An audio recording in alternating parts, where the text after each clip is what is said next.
ফজরের নামাজের মুসল্লি কই? আহা, মুসলমানগুলো কোথায়? এরা আল্লাহকে পছন্দ করে না, আল্লাহকে পছন্দ করে না। আপন বাবা জীবিত, মা জীবিত, অথচ মুসলমানের সন্তান আপন মা বাপ জীবিত থাকার পরেও নিজ ঘরে বছরের পর বছর নামাজ পড়ে না, পর্দা করে না। মারও আফসুস নাই, বাবারও আফসুস। এভাবে বাঁচবে কিভাবে? এভাবে টিকবে কিভাবে? আমি আপনাদের কাছে অনুরোধ করছি, সারা পৃথিবীতে এই মজলুম মুসলমান, আর আল্লাহর ওয়াদা, আমি বিজয় দেব, আমি সাহায্য করব, আমি জান্নাতও দেব, বিনিময়ে জান মাল ঈমান আমল আমাকে দিতে হবে, আমাকে দিতে হবে। এই জন্য আমি অনুরোধ করছি, আমরা প্রত্যেকেই যদি বুঝে থাকি, ভাবতে থাকি, ইসলাম নিয়ে যদি কারো ভাবনা হয়, মজলুম মুসলমান নিয়ে যদি কারো কলিজায় ব্যথা হয়, আমাদের প্রত্যেকের করণীয় আমরা যেন প্রত্যেকেই আল্লাহর দিকে ফিরে আসি। তুবু ইলাল্লাহি জামিআন আইয়ুহাল মুমিনুন। আল্লাহ তাআলা বলেন,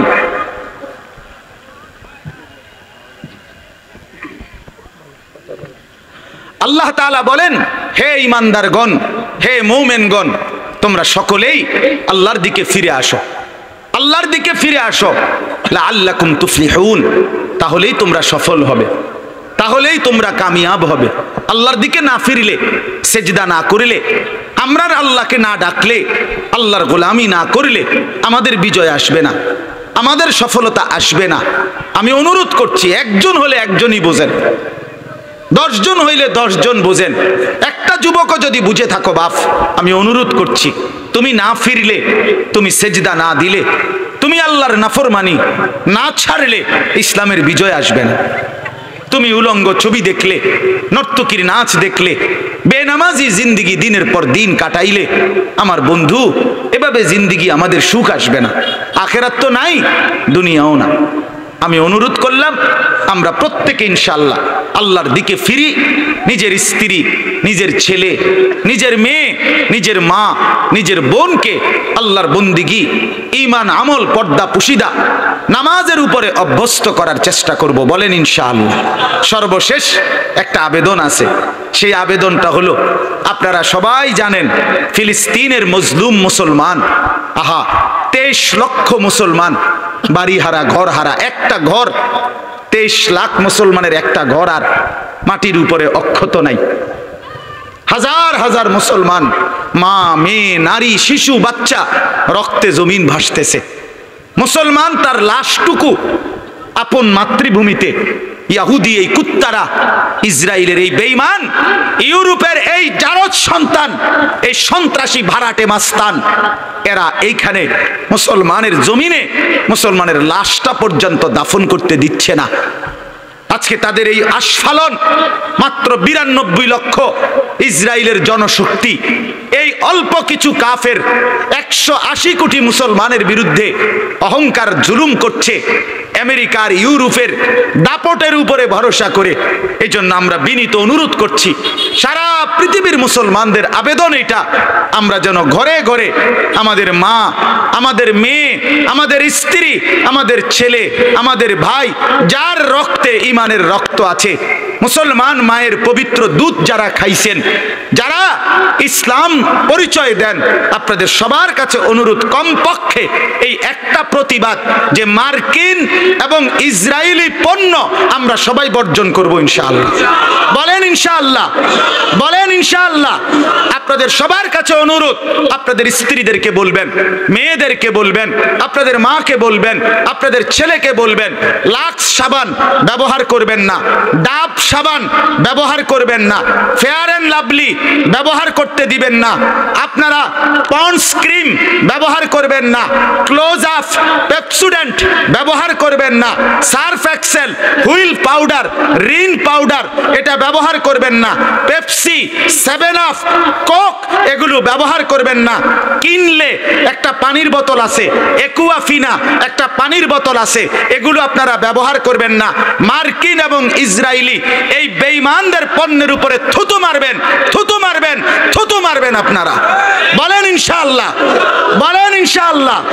যদি রক্তে ইসলাম থাকে তো এই কথা মনে রাখেন, নাই তো মনে রাখেন, যদি 2 জন 5 জন বলেন যে আমি মানলে আর কি হইব, না কিনলে কি হইব, আমনের মতো 2-4 জন অপদার্থ ইসলাম না মানলেও, ওলামাদের কথা না মানলেও আল্লাহর দিন ঠিকই বিজয়ী হবে, মুসলমান হারবে না ইনশাআল্লাহ।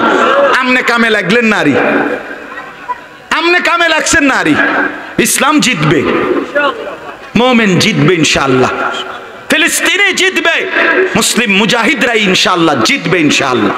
অতএব আমরা সবাই আলহামদুলিল্লাহ, আমরা আমাদের মাদ্রাসা আশরাফুল উলুম, আপনারা জানেন বিন্দারচর আমাদের যে মাদ্রাসা, প্রায় 400 ছাত্র আমাদের মাদ্রাসায়।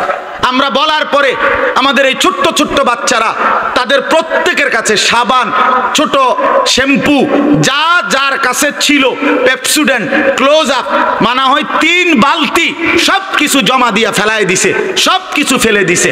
বলছে যে একটা পণ্য যেন আমরা না ব্যবহার করি, ঘরকে ঘর, ঘরকে ঘর। আমাদের বাচ্চারা পর্যন্ত ইনশাআল্লাহ বলছে যে চিপস যেন হয়, মার্কিন পণ্য না হয় কোনো কিছু।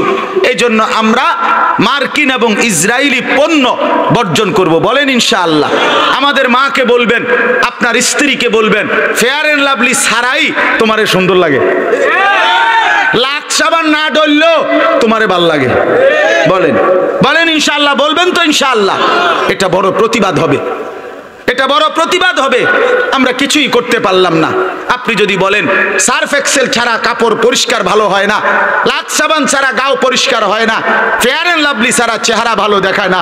আরে বন্ধু, কাপড় যদি একটু কমও পরিষ্কার হয়, কাপড় যদি একটু কমও পরিষ্কার হয়, শরীর যদি একটু কমও পরিষ্কার হয়, এর চাইতে আমার মোমেনের, আমার মা আর বোন, আমার বাচ্চাদের রক্তের দাম আরো বেশি। আমার মা রক্তাক্ত, আমার বোন রক্তাক্ত, আমার বাচ্চা মাসুম ভাইরা লাশের মধ্যে গড়াগড়ি খাচ্ছে, মোমেনের তাজা খুনে জমিন ভেসে গেছে। এই অবস্থায় এতটুকু যেন আমরা করি, করবেন তো ইনশাআল্লাহ। আপনারা দ্বীনকে ভালোবাসবেন, মাদ্রাসাকে ভালোবাসবেন, কোরআনকে ভালোবাসবেন, নিজের ছেলেকে দ্বীন শেখাবেন, মেয়েকে দ্বীন শেখাবেন, বলেন ইনশাআল্লাহ। দিবা নিশি উঠতে বসতে আপনারা প্রত্যেকেই মজলুম ফিলিস্তিনিদের জন্য দোয়া করবেন, করবেন তো ইনশাআল্লাহ। আর্থিক সহযোগিতা করার যদি সুযোগ পান, উলামায়ে কেরাম এবং বুঝমান মানুষ যদি বলে আপনাদেরকে, তো ফিলিস্তিনের মজলুম মুসলমানের জন্য আর্থিকভাবেও সহযোগিতা করবেন, বলেন ইনশাআল্লাহ। সর্বশেষ কথা হলো, আমরা ইনশাআল্লাহ এই কথা বিশ্বাস রাখবেন যে আমরা যেন হতাশ হব না। মোমেন হতাশ হবেন না, হতাশ হবেন না। সারা পৃথিবীর সমস্ত কাফেরদের অস্ত্র ইসরায়েলের ওই কুত্তাদেরকে যদি সাহায্য করে, এরপরেও জিতবে ফিলিস্তিন ইনশাআল্লাহ। বলেন জিতবে কে? সবাই বলেন জিতবে কে? আরো জোরে, আরো জোরে। জোর হলো না, সবাই মিলে এক আওয়াজে জোরে জোরে ইনশাআল্লাহ ফিলিস্তিন জিতবে, ফিলিস্তিন কোনো সন্দেহ নাই। মুজাহিদ জিতবে, ফিলিস্তিন জিতবে, মুসলমান জিতবে। বেঈমান হেরে যাবে, মানচিত্র থেকে উঠে যাবে ইসরায়েল, মানচিত্র থেকে সরে যাবে আমেরিকা। আজকের পরাশক্তি থাকবে না ইনশাআল্লাহ। সোভিয়েত ইউনিয়ন ছিল, এখন নাই। চেঙ্গিস খান আর হালাকু খান আর তৈমুর লং, এই নাফরমানরা ঘোষণা দিছিল আটলান্টিক মহাসাগরের ওই পারেও যদি একজন মুসলমান থাকে, তাদেরকেও আমরা হত্যা করব। ওই বেঈমানরা আজকে নাই, ইসলাম এবং মুসলমান এখানে আছে। 190 বছর ব্রিটিশ এই উপমহাদেশে জুলুম করেছিল, বলেছিল মুসলমান রাখবে না। 190 বছর পরে ব্রিটিশের কুত্তারা এই অঞ্চল থেকে চলে গেছে, এই উপমহাদেশে ইসলাম এবং মুসলমান আজও আছে ইনশাআল্লাহ। অতএব মসজিদ থাকবে, মাদ্রাসা থাকবে, মুসলমান থাকবে। আমি আপনি কামে লাগছি কিনা এটা দেখার বিষয়। আল্লাহ আমাদের প্রত্যেককে তৌফিক দান করেন।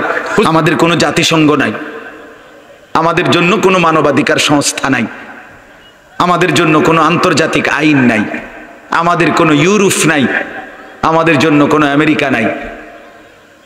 92 লক্ষ কাফের ইয়াহুদি আমাদের মুসলমান ফিলিস্তিনিদেরকে রক্তে জমিন ভাসায় দিছে। আজকে 1.5 মাস যাবত লাগাতার এই পরিমাণ বোমার আঘাতে জর্জরিত একটি অঞ্চলের 23 লক্ষ মুসলমান, যাদের এই মুহূর্তে একটা ঘর, একটা বসত, একটা ভিটা, একটা কুড়ে ঘর আর মাটির উপরে নাই। 23 লক্ষ মুসলমান বসত হারা, ভিটা হারা। 7 লক্ষ শিশু, পত্রিকার রিপোর্ট, যাদের মা নাই বাবা নাই, তারা মাথার উপরে কোনো আশ্রয় নাই, বাঁচবে কিভাবে আগামী দিনে তারা জানে না। মুসলমান তার নিজের মৃত লাশ, শহীদের পবিত্র লাশটা মাটির মধ্যে মাতৃভূমিতে দাফন করার কোনো অধিকার সুযোগ দিচ্ছেন। কসম খোদার, আমি নিজে পত্রিকায় দেখছি, গতকালকের পত্রিকা তো আসছে, মজলুম ফিলিস্তিনিদের লাশ কুকুরে কামড়াইতে আছে, লাশ দাফনের অভাবে পড়ে আছে। এই মরা লাশ, মুসলমানের লাশ কুকুর কামড়াইয়া ছিঁড়ে ছিঁড়ে খাইতেছে। আমাদের কেউ নাই, আমাদের কেউ নাই, আমাদের জন্য কেউ নাই। আমাদের আশ্রয়, আমাদের ঠিকানা, আমাদের গন্তব্য, আমাদের সাহায্য, আমাদের বিজয়, আমাদের সফলতা, আমাদের নিরাপত্তা, আমাদের স্বস্তি, আমাদের বেঁচে থাকার অধিকার, আমরা মুসলমান পরিচয় দিয়ে বাঁচতে হলে খোদার কসম, রব্বে কাবার কসম, আরশ আজিমের মুনিব আল্লাহ তাআলার সাথে সম্পর্ক ছাড়া, ঈমান ছাড়া, সেজদা ছাড়া, গোলামি ছাড়া, বন্দেগী ছাড়া, আল্লাহ তাআলার দিকে ফিরে আসা ছাড়া অন্য কারো কাছ থেকে আমাদের নিরাপত্তা মিলবে না, মিলবে না, মিলবে না। বিশ্বাস করে, বিশ্বাস করে, এটাই সত্য, এটাই বাস্তব। আমাদের বোঝাপড়া আল্লাহর সাথে, আমাদের লেনদেন আল্লাহর সাথে, আমাদের হিসাব কিতাব আল্লাহর সাথে, আমাদের চাওয়া পাওয়া আল্লাহর সাথে। তু গনি হে और हम है बेनवा, कौन पहुंचेगा हमें तेरे सवा। हकीमुल उम्मत मुजद्दिदुल मिल्लत हजरत मौलाना शाह अशरफ अली थानवी रहमतुल्लाह अलैह, তিনি বলছেন এই কথা, তু গনি হে और हम है बेनवा। আল্লাহ, আমরা, আপনি হচ্ছেন অমুখাপেক্ষী আর আমরা হচ্ছে আপনার মুখাপেক্ষী। কোন পৌঁছেগা হামে তেরে সওয়া। মাওলা, আপনি আল্লাহকে বাদ দিয়ে আমগো খবর নেয় কে? আমগো কথা জিজ্ঞাসা করে কে? কে জিজ্ঞাসা করে? এই শুধু বিবৃতি দিতেছে, এই দেশ ওই দেশ, মিটিং টিটিং, শুধু চেয়ার বদলায়, মিটিং বদলায়, মাইক বদলায়, কইতেই আছে শুধু বিবৃতি। আর এখানে মুসলমান 23 লক্ষ মুসলমান, একজন মানুষের আর ভিটা মাটি কিচ্ছু নাই। হাজার হাজার মুসলমানের রক্তে আল্লাহর জমিন ভেয়ে ভাসতেছে, মায়ের পবিত্র রক্তে জমিন লাল, ছোট্ট মাসুম বাচ্চার পবিত্র রক্তে জমিন লাল। আমার বাপ, আমার ভাই, আর কত জুলুম দেখলে, মুসলমানের আর কি পরিমাণ নির্যাতন দেখলে আমাদের আল্লাহর কথা মনে পড়বে? বলেন, আমাদের মারা ফিরবে কখন? আমাদের সন্তানরা ফিরবে কখন? আমাদের স্ত্রীরা, আমাদের বিবিরা, আমাদের বোনেরা পর্দা করবে কখন? আমাদের ছেলেরা নামাজ পড়বে কখন? আল্লাহ তাআলা আমাদের প্রত্যেককে বুঝ দান করেন। বলেন আমিন, বলেন আমিন। মুআজ্জাজ হাজিরিন, আমি আপনাদের সামনে পবিত্র কোরআনুল কারীমের 11 নম্বর পারা, কোরআনুল কারীমের 9 নম্বর সূরা, সূরাটার নাম সূরায়ে তাওবা। এই সূরার একটি আয়াত, 111 নম্বর আয়াত আপনাদের সামনে তেলাওয়াত করেছি। ইনশাআল্লাহ আর অল্প কিছুক্ষণ সময়, এইটুকু সময়ের মধ্যে এই একটি আয়াতকে সামনে রেখে আমি আপনাদের সামনে সামান্য কিছু কথা, বাকিটুকু আরজ করতে চাই।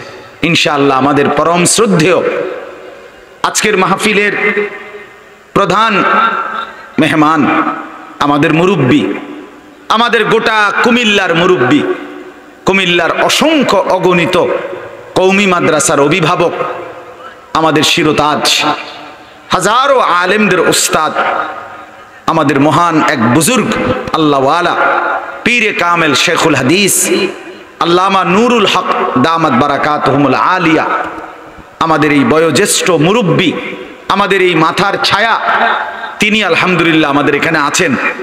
হুজুর ইনশাআল্লাহ কিছুক্ষণ পরে আসবেন এবং হুজুর একটু কথা বলে দোয়া করবেন। এরপরে ইনশাআল্লাহ আমরা মাহফিল হযরতের দোয়ার সাথে নিয়ে বিদায় হওয়ার চেষ্টা করব ইনশাআল্লাহ, আল্লাহ তৌফিক দান করে। তো সূরা তাওবা 9 নম্বর সূরা, এই সূরার 111 নম্বর আয়াত। এই আয়াতটা আমি আপনাদের সামনে পড়ছি।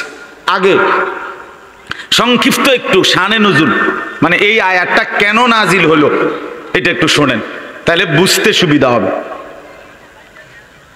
আমাদের প্রিয় নবী সাল্লাল্লাহু আলাইহি ওয়াসাল্লাম 40 বছর বয়সে মক্কায় ইসলামের দাওয়াত আল্লাহর হুকুম প্রাপ্ত হয়ে শুরু করছেন। একটানা 13 বছর মক্কায়, 40 থেকে 53, এই 13টি বছর আল্লাহর নবী সাল্লাল্লাহু আলাইহি ওয়াসাল্লাম মক্কায় ইসলামের দাওয়াত দিয়েছেন, কালেমার দাওয়াত দিয়েছেন। এই 13 বছর নবী সাল্লাল্লাহু আলাইহি ওয়াসাল্লামের উপরে সর্বপ্রকারে যত আইটেমের জুলুম হইতে পারে, নির্যাতন হইতে পারে, বিরোধিতা হইতে পারে, সকল আইটেমে মক্কার কাফেররা, কুরাইশরা প্রিয় নবী সাল্লাল্লাহু আলাইহি ওয়াসাল্লামের এই দাওয়াতের কাজ, এই তাবলীগের কাজ, আল্লাহর দ্বীন প্রচারের এই কাজে বাধা দিয়েছে প্রতিদিন 13টি বছর। কিন্তু নবী সাল্লাল্লাহু আলাইহি সাল্লামের মজবুত সিদ্ধান্ত ছিল যে কোনো মূল্যে জীবন দেওয়া পর্যন্ত আল্লাহর নবীর ফয়সালা ছিল, আমি আমার এই দাওয়াত, আমার আল্লাহর পক্ষ থেকে এই আদেশ, ঈমানের কালেমার এই আহ্বান আমি 1 মিনিট 1 দিন বন্ধ করব না। ওয়াল্লাহি লা ওয়াদাতুমুশ শামসা ফি ইয়ামিনি ওয়াল কামারা ফি ইয়াসারি ওয়া আমারতুম আন আতরুকা হাযিহি দাওয়া লান আতরুকাহা হাত্তা উনাফিজাহা আও আমুতা ইলাল্লাহ। হাদিসের মধ্যে আছে, নবীজি বলেন, আল্লাহর কসম মক্কাবাসী, যদি তোমরা আমার হাতে, ডান হাতে আসমানের সূর্য এনে দাও, আর বাম হাতে যদি আসমানের চাঁদ এনে দাও, আর বিনিময়ে যদি আমাকে বলো কালেমার দাওয়াত ছেড়ে দিতে, আল্লাহর কসম আমি মুহাম্মদ এই দাওয়াত ছাড়ব না। হাত্তা উনাফিজাহা, এই কালেমা জমিনে প্রতিষ্ঠিত হবে, আও আমুতা ইলাল্লাহ, অথবা আমি জীবন দিয়ে আল্লাহর কাছে চলে যাব, এটাই সমাধান। বিকল্প কোনো অপশন নাই, মাঝখান দিয়ে কোনো সুরত নাই, সমঝোতা নাই। আমি বলবই, তোমাদের যত আইটেমের জুলুম হোক আমি বলবই। আরেক হাদিসে আছে, হাদিসের অংশ, হাত্তা তানফারিদা সালিফাতি, আল্লাহর নবী বলছে আমার এই গর্দান আমার দেহ থেকে আলাদা করা পর্যন্ত আমি কালেমার দাওয়াত দিতেই থাকব। আচ্ছা, এটা তো বুঝলেন। এইবার আরেকটা কথা বুঝেন, আমাদের প্রিয় নবী সাল্লাল্লাহু আলাইহি সাল্লাম ওনার জন্মের আগ থেকেই, হযরত ইব্রাহিম আলাইহিস সালামের জামানা থেকেই মক্কার কাবা ঘরের হজ, এই হজ্জের কার্যক্রম ইব্রাহিম আলাইহিস সালামের জামানা থেকেই চালু হয়েছে। নবীজির জন্মের আগেও এই মক্কার মধ্যে হজ্জের কার্যক্রম চলমান ছিল। নবীজির জন্মগ্রহণের পরেও এই মক্কার পুরা 53 বছর নবীজির হায়াতের, ইসলাম প্রচারেরও 13 বছর এই হজের কার্যক্রম চলমান ছিল। বাকি কথা হইল, ইব্রাহিম আলাইহিস সালাম যেভাবে হজ্জের মূল কার্যক্রম আল্লাহর হুকুম মতে চালু করে দিয়ে গেছিলেন, দীর্ঘ বছরের ব্যবধানে ধীরে ধীরে লোকেরা এটার মধ্যে নিজস্ব নতুন নতুন নিজস্ব বিদআত, কুসংস্কার, সামাজিক বিভিন্ন প্রথা চালু করতে করতে ইব্রাহিম আলাইহিস সালাম এবং ইসমাঈল আলাইহিস সালামের মূল হজ আল্লাহর পক্ষ থেকে যেটা ছিল, এটারে বিগড়াইয়া একদম লন্ডভন্ড করে ফেলছিল। কিন্তু যাই বানাইছে বেদাত, কুসংস্কার কইরা, এই সবটার নাম ছিল হজ। যদিও এটার মধ্যেই তারা মূর্তি পূজা, শিরিক, কুফরি অনেক কিছু চালু করে দিছিল। যাই হোক, এটা চলমান ছিল। আর এই হজ্জের মৌসুমে প্রতি বছর মক্কা নগরী এবং তার আশপাশের দূর দূরান্ত থেকে মানুষ, যদিও মূর্তি পূজক ছিল, কিন্তু হজ করতে আসতো কাবা ঘরের কাছে। আর আমাদের নবী সাল্লাল্লাহু আলাইহি সাল্লাম মক্কার 13 বছর একটানা এই হজ্জের মৌসুমে আশপাশের বিভিন্ন অঞ্চল থেকে যে মানুষ আসতো হজ করার জন্য, তো তারা তাবু করে করে থাকতো মানুষ, ভিনদেশীরা। বিশেষ করে মক্কার থেকে কাছাকাছি মিনা, এখনো যেখানে তাবু আছে, হাজি সাবরা গিয়া থাকে, এই মিনার পুরা অঞ্চল চতুর্দিকে বহির্বিশ্ব মানে অন্য জায়গার থেকে আসা মানুষগুলো তাবু গাইরা হজের সময়টা এখানে থাকতো, ওই জাহিলি যুগেই।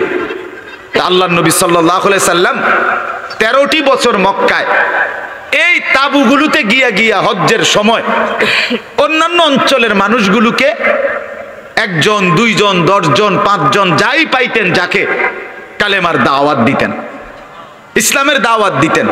তাবুতে ঘুরে ঘুরে দুয়ারে দুয়ারে দুয়ারে দুয়ারে, কখনো 1 জন, কখনো 2 জন, কখনো 10 জন, কখনো 5 জন, যা পাইতেন তিনি শুধু বলতে থাকতেন, কবি ইধার কবি উধার, কখনো এদিকে কখনো সেদিকে।